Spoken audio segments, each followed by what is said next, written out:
Today we're going to finish up talking about Karl Marx.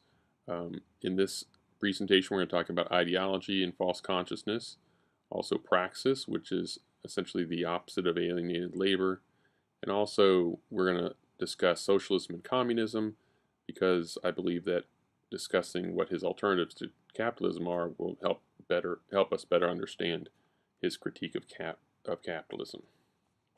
Okay, so first is the concept of ideology. Now, Marx argues there's two different types of ideologies, a dominant ideology and a revolutionary ideology. The dominant ideology is the set of ideas used by those in positions of power to maintain their privileged position, right? So that in a capitalistic society, the capitalist class of the bourgeoisie will use the dominant ideology, or the set of ideas, to promote this idea that the status quo, or the way things are, is natural and unchangeable. It essentially legitimates the level of inequality and the presence of alienated labor. By promoting this dominant ideology, the capitalist class also absolves itself of responsibility for the exploitation of the workers in capitalism. So the capitalist class is not held responsible for inequality or problems in society. Okay, on the other hand, you have a revolutionary ideology which promotes the idea that society is changeable. It is essentially a counter to the dominant ideology and is promoted by those who are relatively powerless in society. So we should think about what it is. What are the aspects or the components of the dominant ideology in the United States? So think about it for a moment. Here's the question: are what are the ideas used by those in power to maintain their privileged position? Think about that for a second. Maybe you can turn the video off or pause the video for a second and just think: what are the dominant ideas? What are the ideas used by those in positions of power, a capitalist class, to maintain their privileged position? Think about that for a second. Okay, so well, first we've talked about many of these ideas already, but clearly meritocracy is an idea that promotes the status quo, right? The idea of meritocracy is that people earn their position in society. And so it's inherently conservative in the sense that if you believe that people earn their position in society, then those in positions of power deserve to have their power, and those who are oppressed or exploited in a capitalistic society only are disadvantaged because they haven't worked hard enough or don't really deserve benefits because they're either not smart enough or not hardworking enough or whatnot.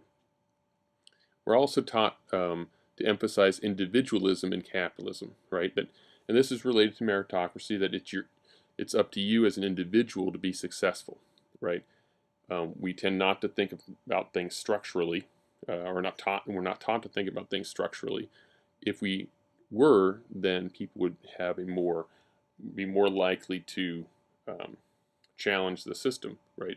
So structural reflections about issues of inequality could potentially have a revolutionary effect in the minds of people. So in order to keep people from revolting against the current system, we emphasize individualism, the dominant class emphasizes this concept of individualism. Also, capitalism is held up as the ideal economic system. That we are taught in the United States that what makes America great is our capitalistic economy, right?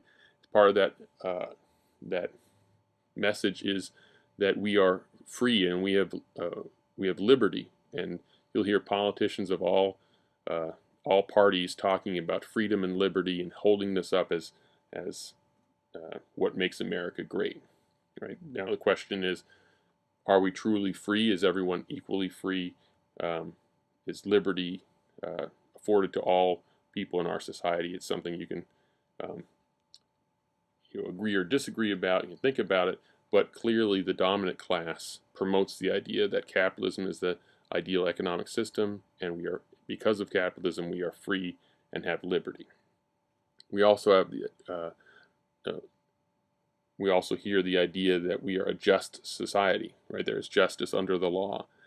But a perfect example of a revolutionary ideology that's challenging this idea of justice is the Black Lives Matter movement. The idea here is that that there is not justice, equal treatment under the law, and there's a racialized injustice in our society. That's the critique of society. That is not promoted by those in positions of power. It's promoted by those people who are relatively disadvantaged. But it is an example of a revolutionary ideology that is challenging this central tenet of the dominant ideology that we have a just society. Next is the idea of democracy, right? We have this idea that our society is controlled by the voters or the citizens, and that everyone has an equal say in government through the vote. But through various measures, you could challenge this idea of whether we truly are a democracy. For example, Citizens United, the Supreme Court case that allowed corporations to donate, and corporations and wealthy individuals to donate essentially unlimited amounts of money into political campaigns, calls into question how truly democratic our society is, and also with recent efforts to what I would say suppress voter voting rights through ID laws and that type of thing, calls into question how democratic our society really is. Another component of the dominant ideology, I would argue, is this idea that government should be limited and there should be limited taxation. Those people in positions of power often are opposed to government regulation. They want government to get out of the way of their economic efforts, and so regulations stand in the way of their generating more profit. So this is another idea that those in positions of power would promote, the idea that we should have a small government that's limited and reduce taxes, and as a result we would be more productive is the argument. Certainly that limited government and limited regulation will promote the status quo. Those people in positions of power will continue to have power and more opportunities than those if we don't have a government trying to support the opportunities available to the average citizen. We're also taught that our society there's equality within our society. Now it's sort of an interesting example, and that's promoting this idea of equality, and that is the Pledge of Allegiance. What's fascinating is what the Pledge of Allegiance says and what it doesn't say. So if you listen to it, it says, "I pledge allegiance to the flag of the United States of America and to the republic for which it stands, one nation under God, indivisible, with liberty and justice for all." Now the liberty and justice for all is what I think is interesting. In early drafts of this pledge, a pledge that's not unique just to the United States, but the writer of this pledge intended to put the words with liberty, justice, and equality for all. But the United States did not adopt this version with equality because at the time we were a society that was clearly unequal in terms of the treatment of African Americans under a Jim Crow South. Made it not possible to have that as part of our Pledge of Allegiance. So instead of with liberty, justice, and equality for all, they just said with liberty and justice for all. Pretty telling that if we have equality for all, then is that a dominant ideology or revolutionary ideology? I think we have this idea put out there, but we don't really perhaps live up to the idea that we're treating everyone equally in our society. Those people in positions of power may very well be treated qualitatively better than people who are less advantaged. Another dimension of the dominant ideology is patriarchy. Here the idea is we have a patriarchal society, a male-dominated society, and again, it's not just social class or economics that would shape who is in the dominant position here. It's also, there's other axes of stratification. So in this case, sex, but also in terms of race or religion or sexual orientation. All these axes of stratification have dimensions in the dominant ideology, and systematically the group that is a privileged group will promote ideas that maintain their privileged position. So men are the privileged sex in our society, and therefore use the ideas of patriarchy to maintain that privileged position, to maintain the patriarchal status quo. Also white supremacy, which is just parallels the idea of patriarchy, but instead of sex now we're talking about race, right? So we have a culture that perpetuates this idea of white supremacy as a way to maintain a privileged position of whites in our society. Along those lines, also when it comes to sexual orientation, heteronormativity is put out there as the norm, and what is considered normal, and anything that is not aligned with heteronormativity will be devalued in our society. It's just another idea in this whole set of ideas that is used by those in power to maintain their privileged position. Lastly, the idea of Christianity. I mean, you hear some people saying, well, we're a Christian nation, that the United States is a Christian nation. And, well, clearly that's not in our founding documents, but there are many people who want to promote this idea.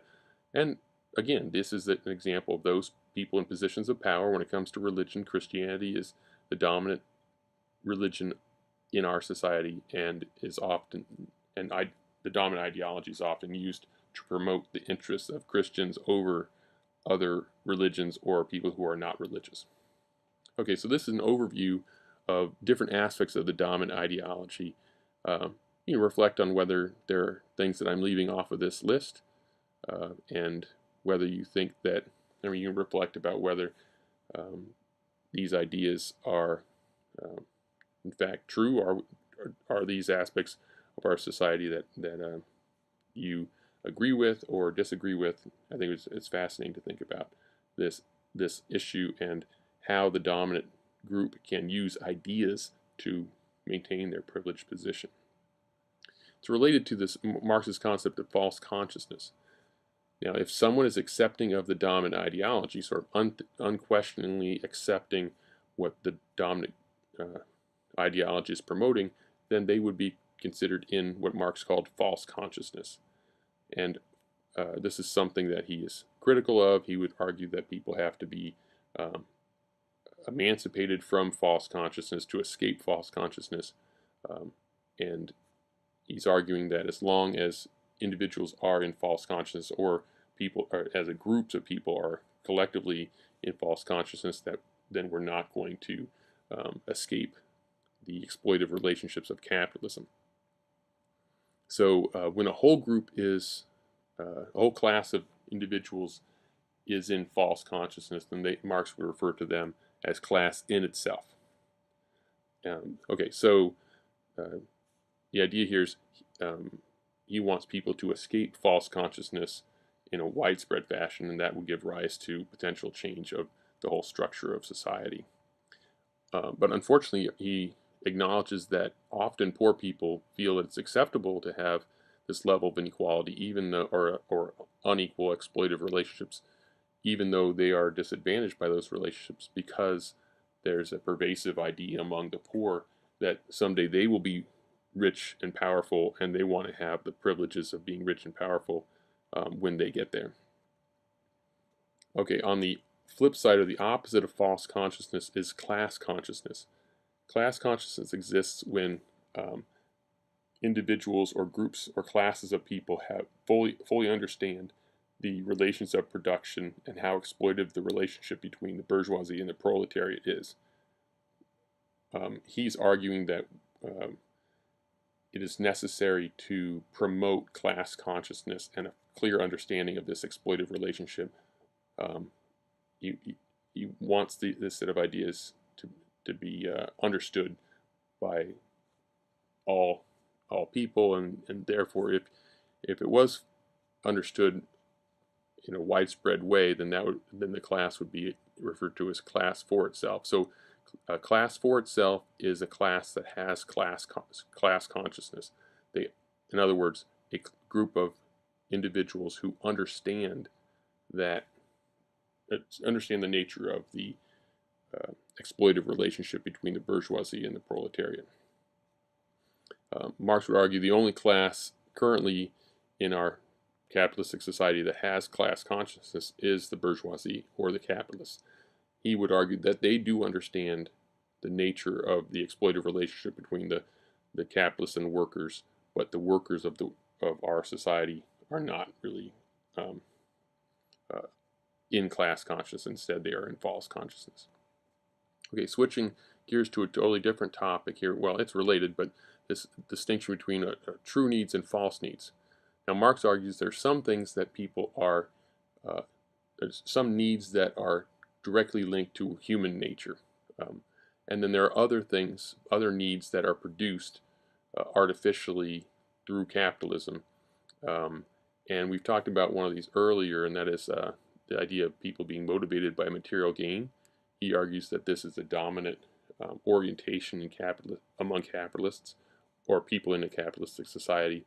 But he's arguing that this is not a true need, that people are not naturally motivated by accumulating more and more possessions, but instead this is a created and false need. It is something we're taught to aspire to have more things, but it's not going to lead to true happiness in from his perspective.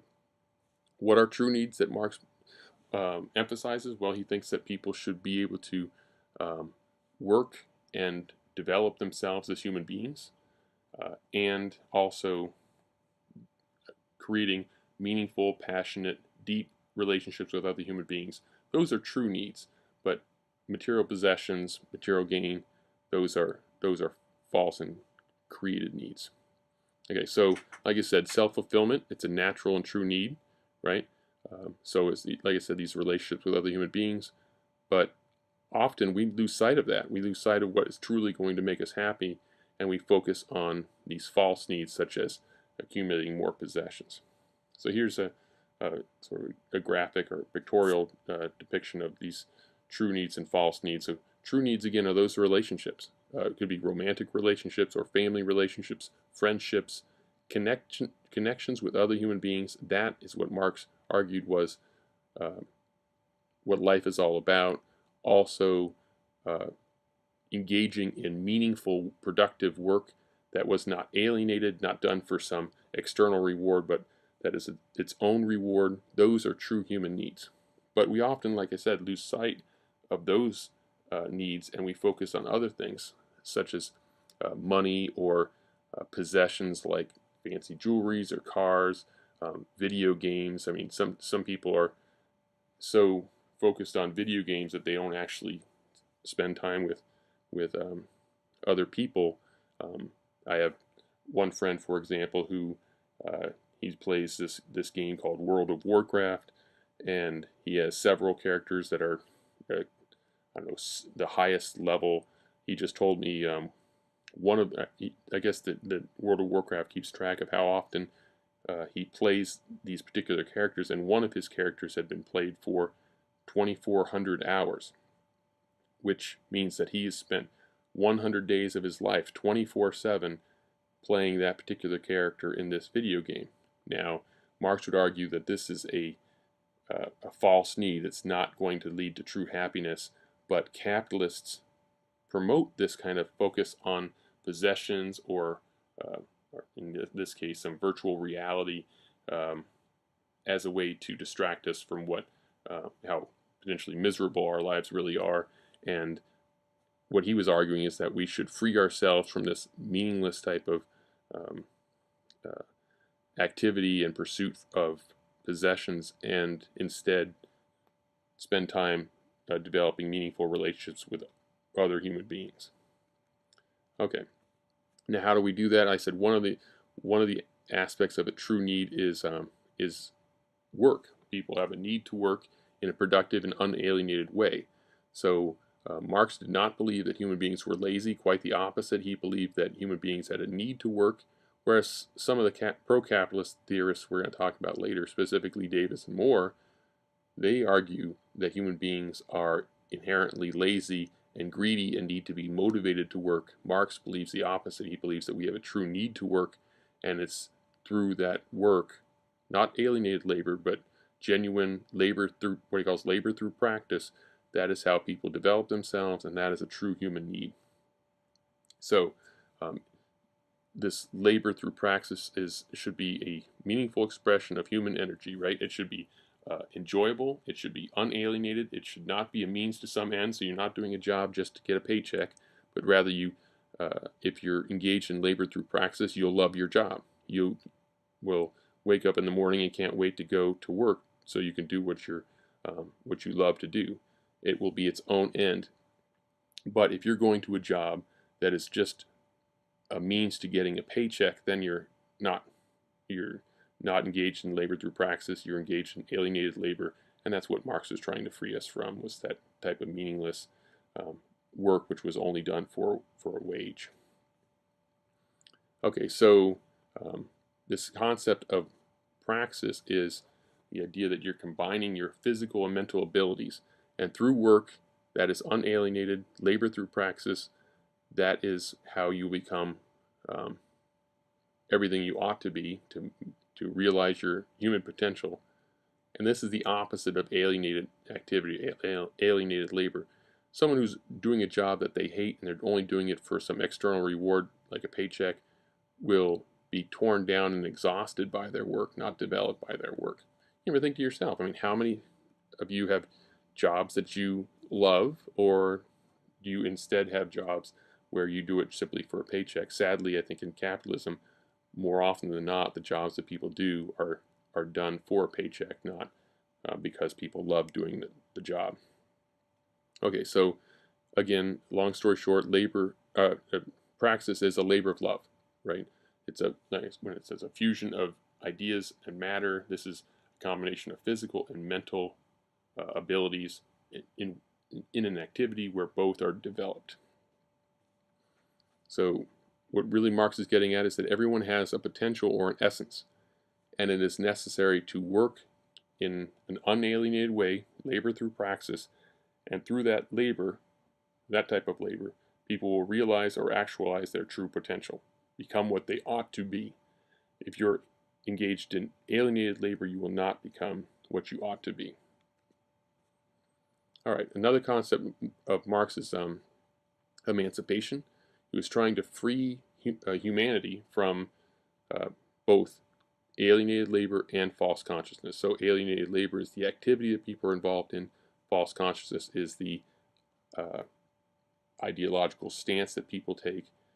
He wants to free people from both of those. So he was not just trying to free the working class or the proletariat, but he also wanted to free the bourgeoisie and all of humanity from both alienated labor and false consciousness. Now, the capitalist class of the bourgeoisie may be materially benefiting from these exploitive relationships, but that doesn't lead them to be truly happy, and so because they're focused on false needs as well. So basically, he's saying we should cast off this focus on material gain and private property, and instead focus on what truly makes us happy, our true needs. Okay. So why doesn't it just exist in primitive communism, right? Why is primitive communism not the ideal? And well, Marx argues that we need to develop technology as a way to fully understand and resolve the conflict with nature, between human beings and nature.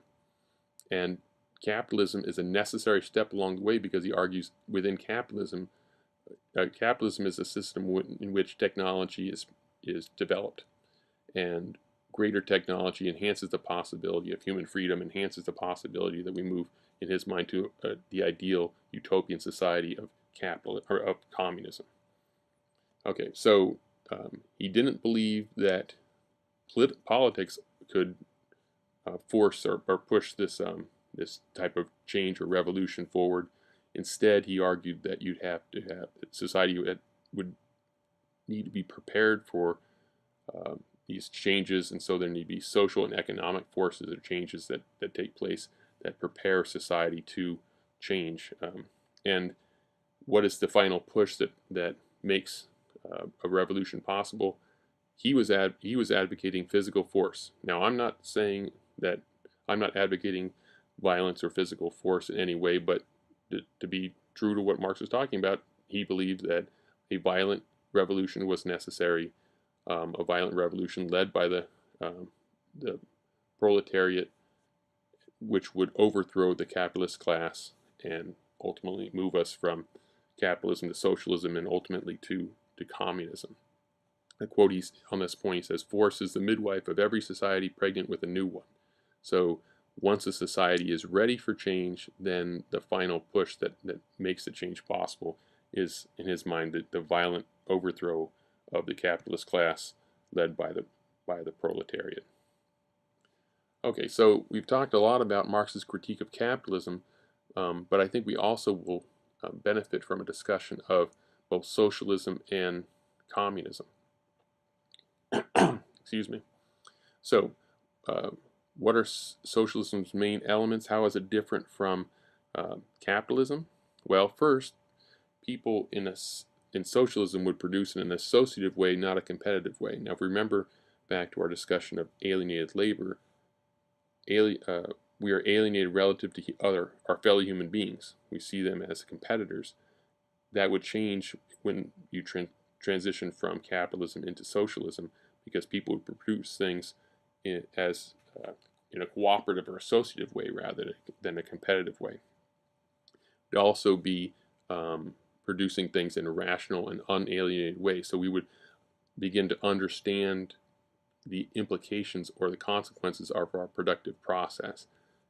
Technology developed in capitalism allows for this understanding, and we would become more rational in the way we produce things. Also, individuals would participate in the planning and execution, so people would not just have jobs where they were told what to do, but rather all workers would have some say in the productive process, and so you wouldn't have just thoughtless, mindless jobs that people just do what they're told. Fourth, that freedom is seen as a universal right in socialism, not a special privilege. This is related to the idea of commodification we talked about earlier. In capitalism, there are no rights for people. You get what you are able to pay for, right, in pure capitalism. But in socialism, there are certain things that are taken for granted as just universal rights. So, like we talked about before, food, shelter, housing, healthcare, those would be seen as universal rights, not special privileges that you can only get if you have the money to pay for it. Fifth, the goal of socialism is quite different from the goal of capitalism. The goal in capitalism is simply to make money, to create profits.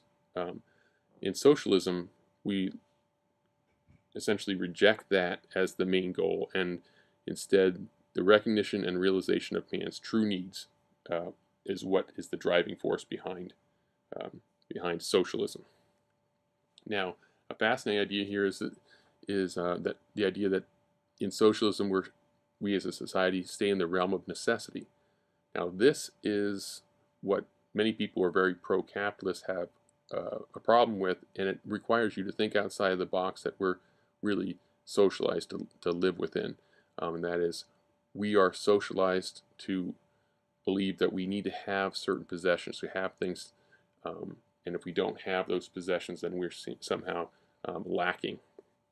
But Marx was arguing that many of the things we're taught to desire in capitalism are not true needs, they're false needs, and they distract us from what will truly make us happy. And so what he was arguing is that in terms of property and private property, we would live within the realm of necessity. If we didn't need something, we wouldn't want that, right? We'd only want what was necessary.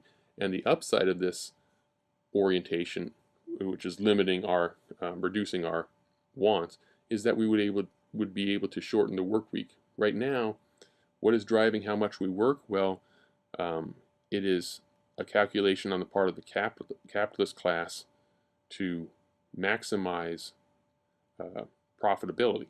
Now, left to its own devices in pure capitalism, there wouldn't be a 40-hour work week. It would be much longer than that. There, left to its own devices without government regulation, there would be no, I would argue there would be no weekend. You might have a 6-day work week instead of 7-day work week, and the only reason you'd have a 7th day off is for religious reasons. And you may also have child labor, right? Part of the push to eliminate child labor in our society was driven by, frankly, socialists. Back about 100 years ago, people were pushing for anti-labor, child labor laws. I don't know, maybe 110 years ago, and a shorter work week and whatnot. Well, if we live in the realm of necessity, where we aren't making all these products and goods and services that we don't really need, and we're not driven by a profit motive, then we wouldn't have to produce as much. And so people wouldn't have to work as long hours, and they would have more time to develop relationships with other human beings and focus on what truly makes them happy. But the way things are now, this is not the way it is. We're pushed to work as much as the capitalist class can get us to work, and make that work our main purpose in our life. Okay, also in socialism, like I said, people learn to regulate their exchange with nature. He said that this exchange is brought under common control and not led by some blind power. Well, what blind power is he talking about here? Really, in capitalism, the blind power that's driving the economy is the profit motive, right? What Adam Smith called the invisible hand, right? The idea that that if everyone is seeking out to maximize their individual benefit and their profit, then that would be what's best for society. Well, Marx would disagree with that and would argue that left to their own devices, people would potentially interact with nature in a way that's highly exploitive and detrimental to the environment. And so it is necessary to regulate our exchange with nature in a rational way, where we're not engaging in a consumption pattern which is unsustainable long term. All right, so why has this movement from capitalism to socialism not happened yet? Frankly, Marx believed that this was going to happen, that this was inevitable, that he was writing, well over 100 years ago, and he believed that it was imminent, that this shift from capitalism to socialism was imminent. But what he really didn't foresee was the development of a middle class, which really didn't exist at the time he was writing. And that's associated with what I write here as kickbacks. And if the capitalist class can create a relatively secure middle class, then that middle class can act as a buffer between the elite capitalist bourgeoisie and the working class or the proletariat. So, and also the use of ideology, as talked about before, very powerful use of, for example, the media to promote a particular agenda or an idea about the way society is or ought to be or must be. Okay, now the ideal utopian idea for Marx, a utopian society, would be communism. Now in this, this is after socialism, it's a move to communism. He thought that this was inevitable, but I would argue that we have never actually had a truly communistic society. In a truly communistic society, you would have universal adoption of the species being viewpoint, the elimination of alienated labor, the elimination of false consciousness, right? um, you wouldn't have this class division that is so evident in a capitalistic society. And he argued that in communism you'd have this antagonism between human productive process and nature or the environment would be solved, right? Um, what's interesting is he argued that we were right now before communism we are in prehistory of human beings, that we're not truly fully human until we reach this communistic stage. And a quote that points this out, he says, "Communism is the solution to the riddle of history and knows itself to be the solution." So within communism, you have the abolition of private property and alienation. So individual people would not own anything. Things would be all owned collectively. There would be no alienation, alienated labor. People would work um, for the betterment of the group and be driven by a species being viewpoint, group over self orientation, that they would want to work and contribute to society in the best ways that they can, and everyone would prosper because everyone would be looking out for one another and and working to the betterment of all of humanity rather than their own individual gain. So in this case, you have economics and morals are united in communism. That he would argue now that economics in capitalism, now in capitalism, economics and morals are not united. In fact, that there's a conflict between uh, morals and economics. That you have economics are driven by a profit motive, which often leads people to act in immoral ways, even though it may be more profitable. People can make more money if they act in immoral ways. This conflict would not exist within communism because people would not be driven by individual material gain or private property accumulation. So famously, Marx said that in socialism it is to each according to their ability and their contribution, and in communism it is each according to his need. So um, the idea here is that in socialism the reward you would get is based on what you contribute to society, but in communism people are not going to be driven by or motivated by what they get out of their work, but rather they would work simply because that's what's best for all the group, the whole of society, and that they would take pleasure in helping the group. And then what rewards you would get from that is depending on what your need is. So if someone had more children, they would be given more because they have greater needs. Or if there was somebody with a physical disability, for example, needs to have some support, that they would be given that, regardless of what their level of contribution to the society is. Okay, and finally, Marx argues that communism is an atheistic society. Um, so let's talk a bit about his ideas of religion. This is the last topic we're going to talk about with Marx. Marx famously called religion the opiate of the people. If you ask, well, what is an opiate?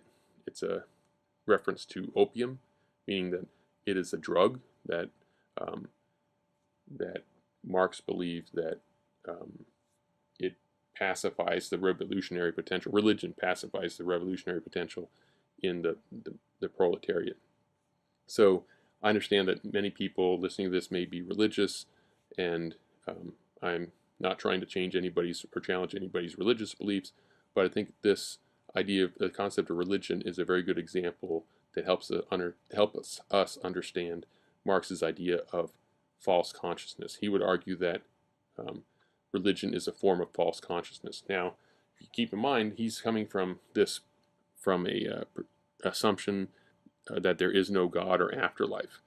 And so, with that assumption, he asks the question, what is the purpose of religion?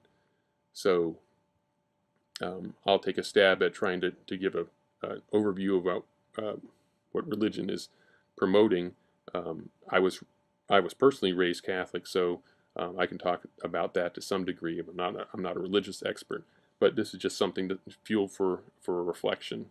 Okay, so my understanding is that religions, certainly Christian religions, teach us to help those who are in need, and that we should follow certain religious doctrines. And specifically, there's, for example, the Ten Commandments. Some commandments you might people would have very little problem with, I think, but there are some that would lead someone to not challenge the system, right? So if Marx is advocating the violent overthrow of a capitalist class, well, that would be seen religiously as a sin, right? Any challenging of the dominant ideology could be seen as a sin, and so therefore, if you think about it, religious doctrine keeps those people in powerless positions from challenging the conditions that oppress them, and therefore it promotes the interests of those already in positions of power. So, essentially what I was taught as a child was that if you do what you're told and you're a good person, you will be rewarded with eternity in heaven, right?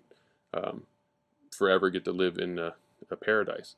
But if you broke the rules and were a bad person, that you would be banished to hell forever. That's a pretty difficult deal not to take, not to fall in line and conform to the expectations of society.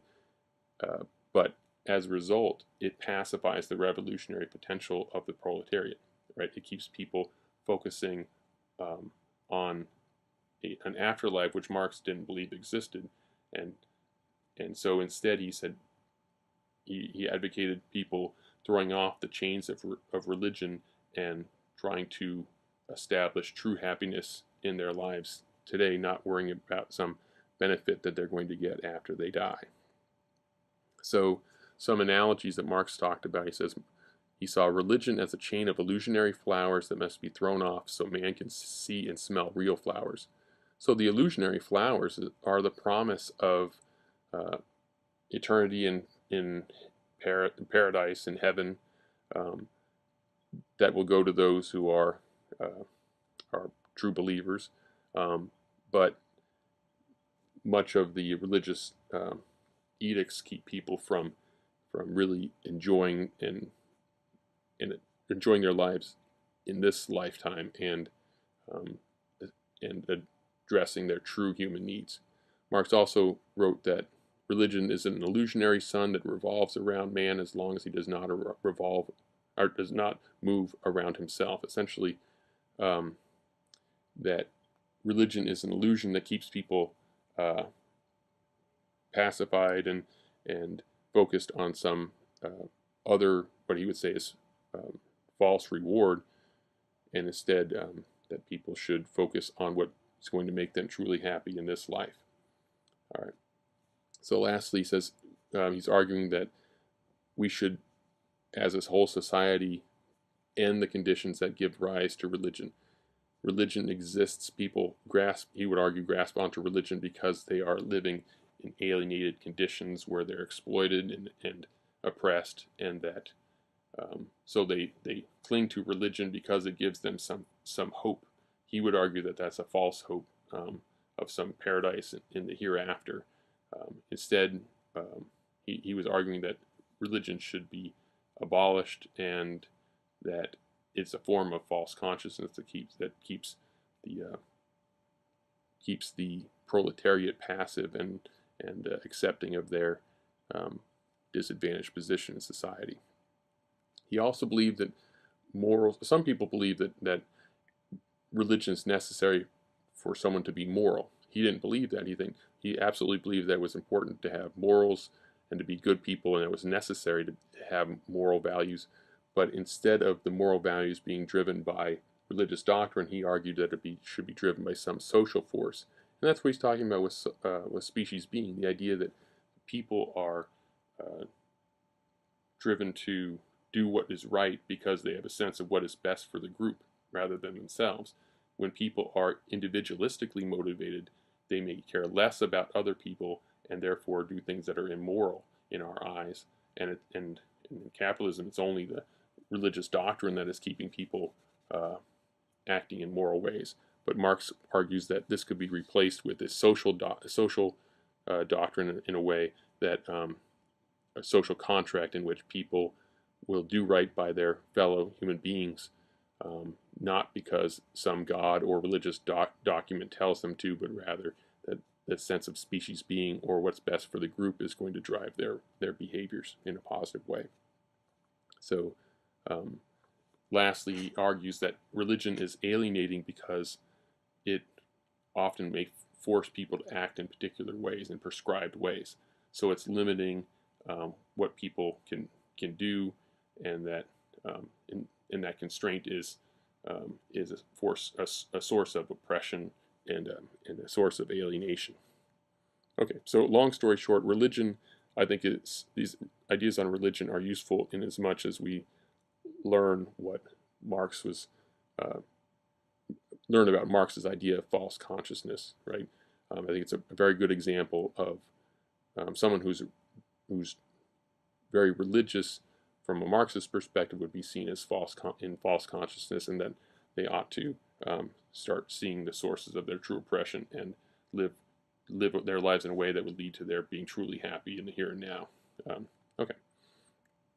So that concludes our discussion of Marx. We're going to obviously throughout the semester harken back to his ideas as we talk about the ideas of other theorists. But if you have any comments or questions on this presentation, I encourage you to post these comments on our Department Brightspace work website. And thank you very much for listening.